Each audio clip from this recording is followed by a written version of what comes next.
Bum, bum, bum, bum, bum, bum. Welcome back to Silver Studios and to a new episode of the Lego Table. It's been 2 months since I think I've done a table, so maybe even 3.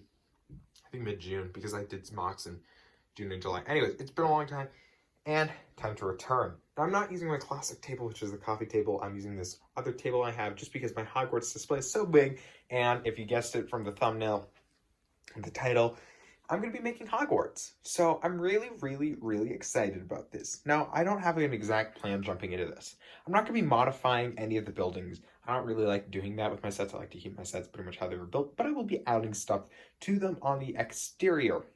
So pretty much I'm going to have grounds over here, water in front of the Great Hall, and then grounds and grass as we move this way. So time to get started with some plates at the moment, and I'm going to put bricks around this whole area so I'm able to cover this with studs, as well as I'm also going to do it over there. So now I'm going to continue a little bit more of water, probably stopping right around here, so probably doing something like that. So that will be my water area. This happens quite often when I build Lego sets with a large blue water area, but I run out of blue pieces really quickly, specifically blue plates.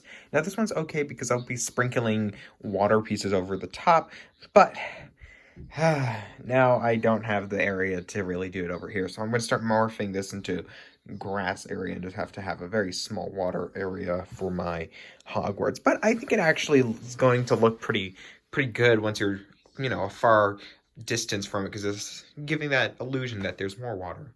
I want to put studs all over this, and when I add studs, that's going to remove some of these areas in the middle where there's just random bricks. That's just to hold stuff together for the moment, so I don't bash stuff around and break everything. But once I actually add studs in, I'm just going to have this exterior area where it's 2 plates high, and all this area in here, like where it's white, we'll just have studs in there to make it look a lot nicer.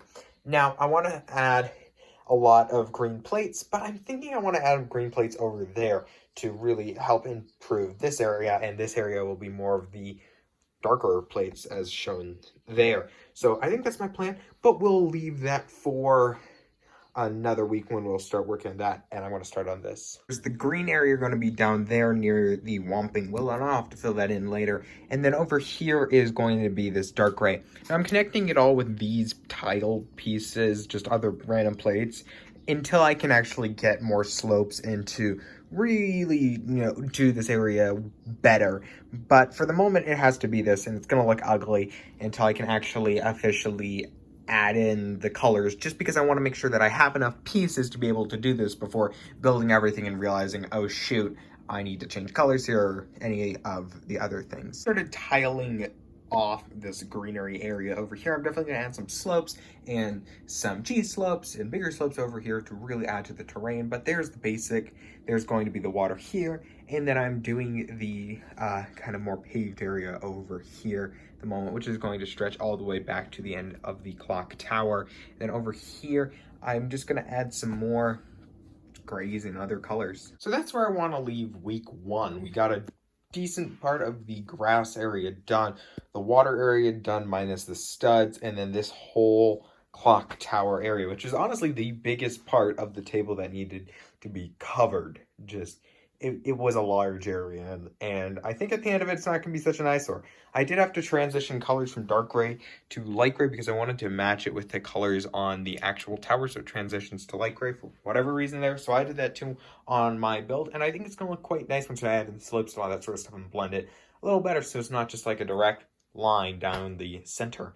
Anyways, I will see you in week 2. Kind of the big things I want to definitely add to this mock is I'm going to get Hagrid's hut, and I have plans to put that there. I'm also going to put the Beauxbatons carriage in here, and just see where other things might go. And I'm not really sure what I'm else going to add besides that. I don't think anything, but I'm never going to say never. So I will talk to you next week.